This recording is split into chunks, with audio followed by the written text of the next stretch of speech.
The first interview we ever recorded for Booked All Night was way back in 2017. Since then, we've interviewed close to 50 authors combined between the podcast and our website.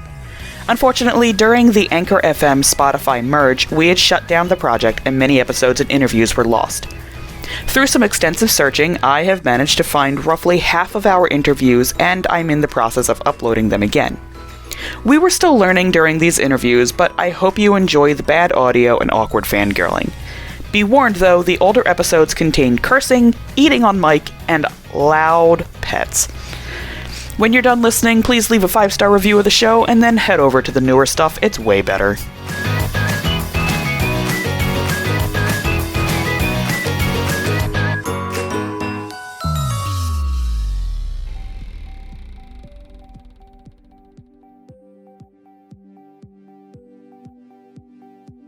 Hello and welcome to Booked All Night, a bi-weekly late-night young adult podcast.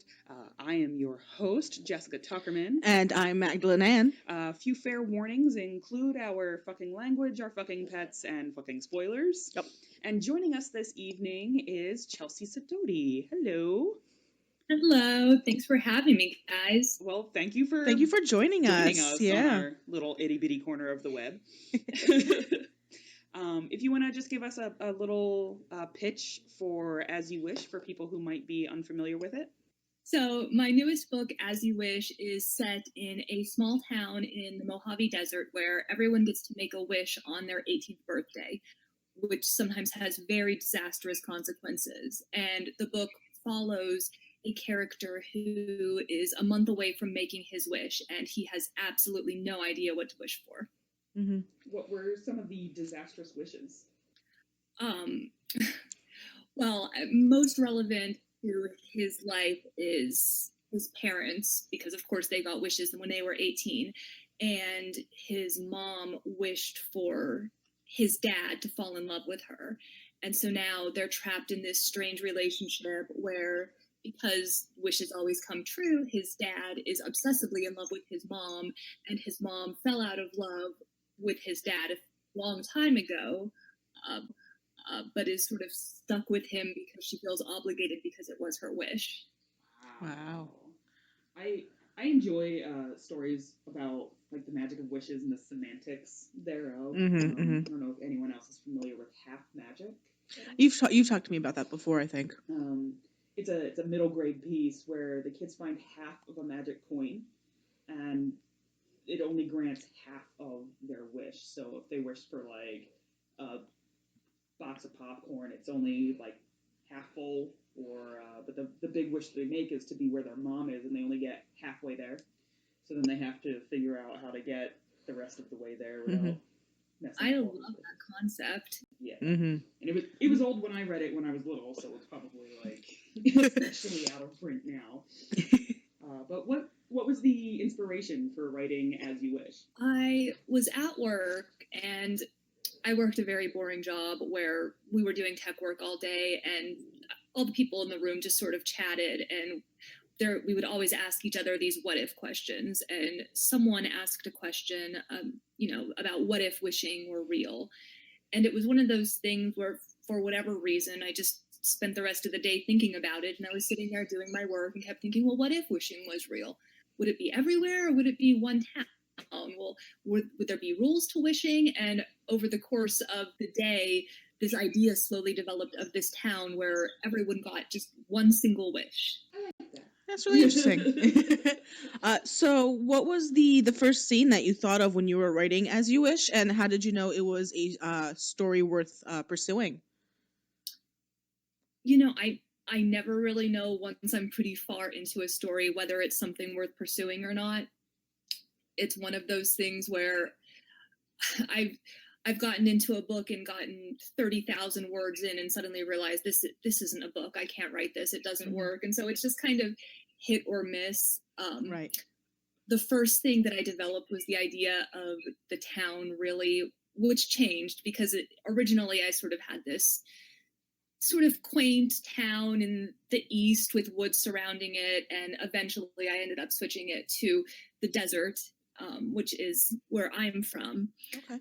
So that's sort of where I started. I started developing the town, and then after that thought about, okay, what kinds of people would live here and what kind of person would this main character be? And lucky for me, it just happened to be one of those ideas that stuck, and as I got into it, it did form into a book. That's great. That's interesting. Was there anyone close to you that informed any of the characterization in the novel? Let me think. Well, I always hate to say this because my main character is kind of a jerk. He's very arrogant. He thinks very highly of himself, and he's very popular. And I did steal some of my younger brother's personality traits. When I tell people that, I always get these looks like, oh, your brother must be awful. But really, he's not. My main character is much worse than my brother. So I did steal a little bit from there.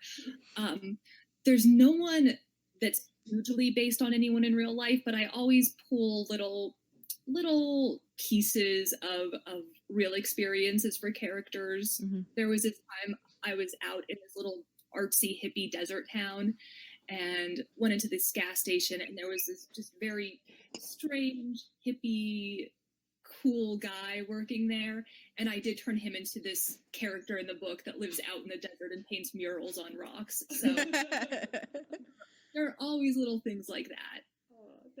That story actually reminds me of a couple professors at my last college, and my one professor had come in and told us about when she first saw this other one. We always refer to Dr. Block as a lumberjack hippie, which if you ever saw him, you would understand why. You would understand exactly why we call him a lumberjack hippie. And she took one look at him, and she was like, that man is either homeless or a tenured English professor. And he was a tenured English professor. So. That's hilarious. So what was one of the weirdest things that you've had to research for this story? Oh my gosh. Oh, I've done so many weird bits of research. Let me try to think. This one, I mean, aside from the fact that it involves wishing, I don't think that it was as bizarre as some of the other stuff that I've written. Yeah. Mm-hmm. The book I'm working on right now, actually, it involves aliens, sort of. And so I've been all kinds of weird corners of the internet for that one, reading little What are the weird corners? Jesse's all about those weird corners. I do love the weird corners of the internet. In writing As You Wish, then, what was one of your favorite scenes to write, and why was it? Was that one in particular standing out so much? I really enjoyed, let me think. Okay. It was a really fun book to write. And as the book goes on, there are chapters that dive into the individual wishes of different people around town, told in third person. The rest of the book is in first person. And so I loved my main character, Eldon, and I loved his journey, and I really enjoyed writing his friendships. But it was really exciting to me to have those little wish chapters because I could sort of take a break from him and get into the head of someone that I otherwise wouldn't have and experience their wish for that with them on their 18th birthday. And one of them it took place in the 1960s, and the character had severe anxiety, which is something that I deal with myself. And so, and I don't usually write anything historical. So writing a character that I could sort of relate to, that was in this different decade, and when the Vietnam War was going on, it was something that I, as a contemporary writer, do not usually get to sit down and do. So that might have been my favorite chapter. It sounds like a lot of fun. Oh yeah, definitely. And then with the anxiety, I also have a little Molotov cocktail of anxiety disorders. But I'm wondering how you get around that to get your writing done. A lot of times mine tends to block me up and get in the way. So if there's any advice you have for people who have anxiety and are also writers. Well, there's always the times where I just curl up into a ball and feel like I can't deal with life. We feel that. Unfortunately, most of my anxiety is social anxiety related, which you think as a writer, well, you're just sitting there by yourself writing, and so you don't need to worry about that. But that's not true, because you're doing book signings and you're going to conventions and you're meeting all of these other writers, or you're doing things like even this podcast. I won't lie. I sat down to do this podcast and was like, okay, I'm going to do this in 5 minutes. I need to take a deep breath. It's okay. It's okay. You know, you're not going to throw up, because just it's like my stomach starts hurting and I start to get anxious. And no matter what it is, if I'm dealing with social situations, I'm going to have a little bit of a freak out. And I very much understand that. It's a fear I have, like, as someone who wants to be published. You know, like, how am I going to deal with just talking to anybody, because writing is not sitting alone in your room. You know, you have your agent and your editor and these marketers and you know, like you said, the book signings and everything. Kudos to you. Yeah, really, kudos to you. I have no idea how I would ever do that. I will tell you, book signings go so fast. Before I did my first book signing, I was absolutely terrified. Like, I thought I was going to pass out, and you're just there and you're signing and you're trying to concentrate on talking to people and writing at the same time. And, you know, I hope I don't forget how to spell my own name. And I would too. I forget how to spell my own name. It flies by so quickly that it's one of those things where once you get into it, you don't even have time to think or be anxious. And you don't actually have to really communicate with people, because it's just short, small talk, because you've got to get through and get to the next person. And that's actually signings have been one of the easiest parts of social interaction when it comes to writing. So that's you don't need to worry. Yeah, that's good to know. And otherwise, the thing that I always try to remind myself is that the writing community is just really awesome. And yeah, of course, there are going to be jerks out there, but for the most part, everyone just loves books. They love the same things that I love. No one wants to talk to me because they want me to fail. They just want to discuss books with me because we're just all huge nerds. And so trying to remind myself of that before I do any kind of event or any kind of interview really helps me sort of reel it back in and not feel like I'm just, you know, a zoo animal on a stage or something like that. It's probably like the perfect metaphor for what that feels like. But getting into everyone being huge nerds, what books are on your nightstand? Like, what are you reading right now? If you have time at all to be reading right now. Lately, it's been so hard. I'm trying to finish my third book, and I have a new baby, and so trying to actually get reading time has not gone as well as I would have hoped. I have Grey Wolf Island, which I don't even know exactly what it's about. I just had several people tell me, this book is for you. You're going to love it. And so I got it from the library, and it's just sitting there, and I've been trying to get to it for so long and haven't been able to yet, which is just very, very frustrating. Is it close by? You think you could read the back copy for us? I don't. It's downstairs, actually. Okay. That's all right. But I think it's got some mystery, and it's got some adventure, and it's a little bit spooky, and there's a map in the beginning of the book. I really like books that have maps in the beginning. I don't know why. Maggie, I love books with maps. I love books with illustrations. I love books with any kind of art in them. I do too. I love books that incorporate the art. So, like, not just that the map is there, but if the map were, like, recurring and you need to look at it, or things like Illuminae. I know Maggie's read it. Yeah, absolutely. Such a good book. Love that book. I have a giant boner for that whole series. Part of my undergraduate work was done in new media production, which is basically just saying she has a certificate in the Adobe suite. Yeah. I have a degree in the Adobe Creative Suite. That's pretty much what that is, yes. So to see a book done like that, I was like, I love it, it's so good. And I got into it late, so like by the time I was done with the second book, the third one was already out, so I got to like speed through the whole thing. It was great. Are there any kind of books that you would love to read for the first time again, like all over again, fresh from the start? See, there are books. Of course, we all have those books that we're completely obsessed with, that we just remember exactly what it was like the first time we experienced them. And so I do see the appeal of going back and reading for the first time, but I definitely reread books. And I love how every time you read a book, you just pick up more and more information until it becomes something that you know like the back of your hand, Right. you know?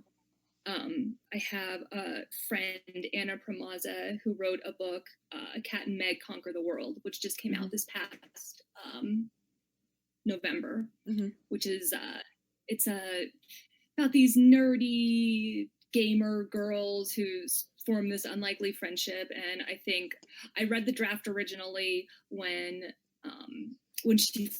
she wrote it. I read just a Word document of it, and then read the arc again when it came out before the book was actually published, and now have the published version, which I'm going and reading. And it's just, I love being able to dive into that world over and over again, because now the characters feel like my best friends by this point. Right. That's sweet. That's sweet. Is there any book aside from that is just like you love rereading it, like you've totally worn the spine off of this book rereading it? My copy of Jurassic Park, which I think I got when I was 11 or 12, literally does not have front or back covers anymore.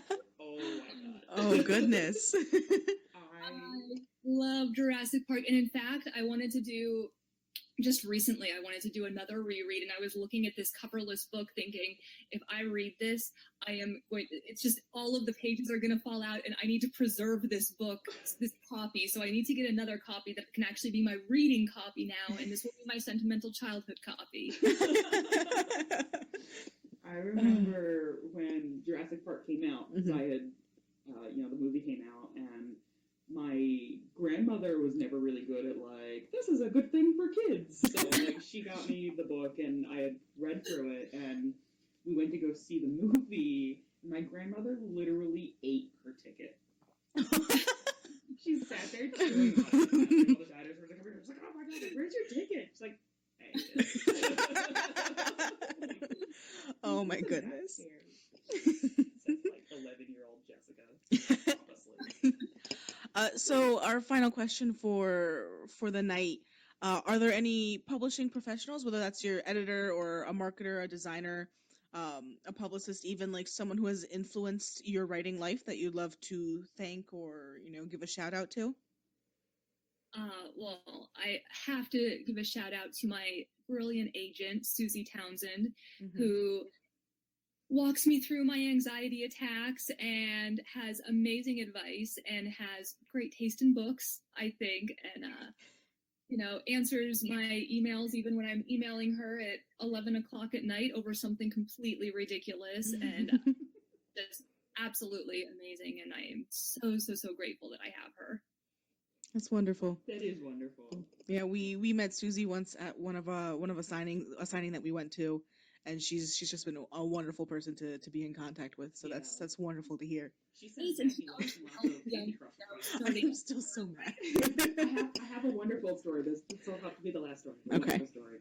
So, of course, we request books from Susie, and the first time that I got mail from New Leaf, where Susie works. Yep.